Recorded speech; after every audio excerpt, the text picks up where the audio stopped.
Estimados estudiantes, bienvenidos a esta nueva cápsula de conocimiento. Soy Cristian Arévalo y los invito a estar atentos, tomar apuntes y escribir las dudas e inquietudes para discutirlas al inicio de la clase taller. En este video reconocerán las principales características de las mutaciones.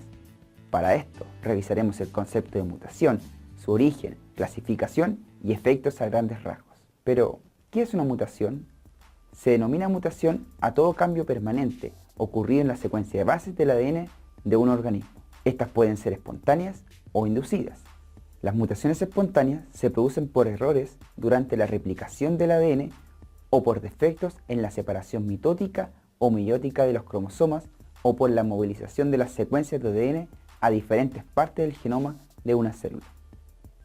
Cabe destacar que este tipo de mutación ocurre sin influencia externa. Contrariamente, las mutaciones inducidas ocurren por un agente mutagénico externo. Estos agentes mutagénicos pueden ser físicos, como la radiación ionizante, los rayos X, los rayos gamma o la radiación UV. Estos producen especies químicas altamente reactivas que pueden, por ejemplo, romper el esqueleto de azúcar fosfato del ADN o causar anormalidades cromosómicas. Otros agentes pueden ser químicos, como el benzopireno, que al ingresar a la célula se une químicamente a la guanina, conduciendo a errores en el emparejamiento de bases complementarias cuando la molécula de ADN se replica.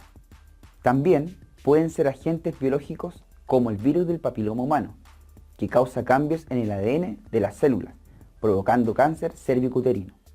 Por otro lado, las mutaciones se pueden clasificar en puntuales, cromosómicas o génicas según la extensión del material genético afectado.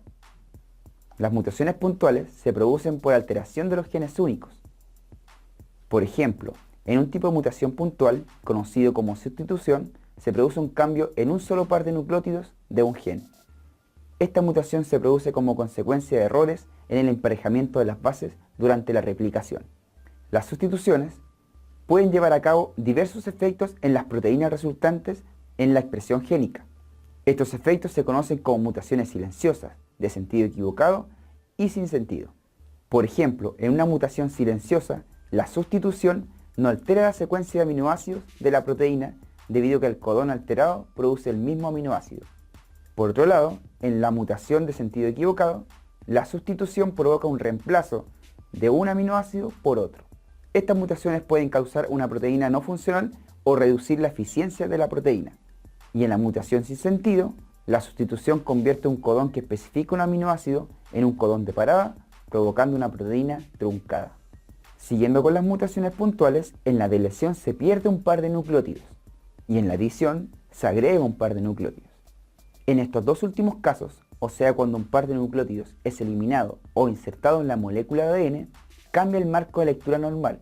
Como resultado, los codones descendentes del sitio de inserción o eliminación especifican una secuencia de aminoácidos totalmente nueva.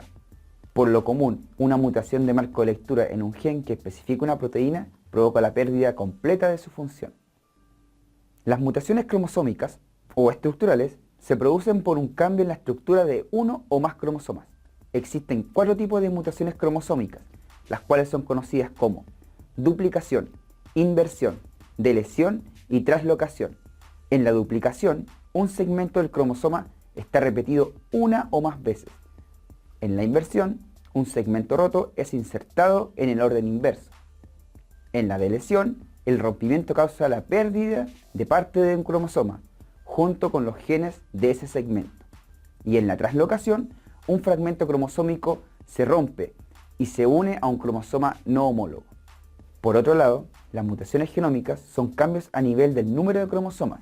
Los más conocidos son las aneuploidías, las cuales son causadas por la presencia de un único cromosoma extra o la ausencia de un cromosoma.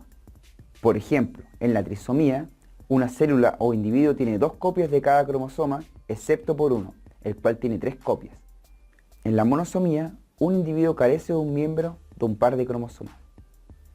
En la tabla se presenta un resumen de algunos desórdenes producidos por aneuploidías.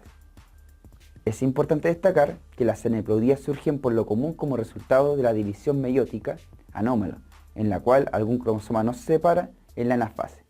Este fenómeno, denominado no disyunción, puede ocurrir con autosomas o con cromosomas sexuales. Cabe recalcar que la meiosis La no disyunción se puede producir durante la primera o la segunda división meiótica o en ambas. Por último, cabe recalcar que cuando las mutaciones ocurren en células de la línea germinal, o sea, en células que darán origen a ovocitos y espermatozoides, estas se pueden transferir a la descendencia, pudiendo ser perjudiciales o beneficiosas. Y cuando ocurren en células somáticas, o sea del cuerpo, pueden provocar cáncer cuando cambian los genes que regulan el ciclo celular. En esta cápsula describieron las principales características de las mutaciones. Para esto revisamos el concepto de mutación, su origen, clasificación y efectos a grandes rasgos. Hemos llegado al final de esta cápsula. Muchas gracias alumnos por escuchar atentamente y tomar apuntes. Recuerden que pueden revisar este video las veces que quieran para reforzar los contenidos. Nos vemos en la clase taller.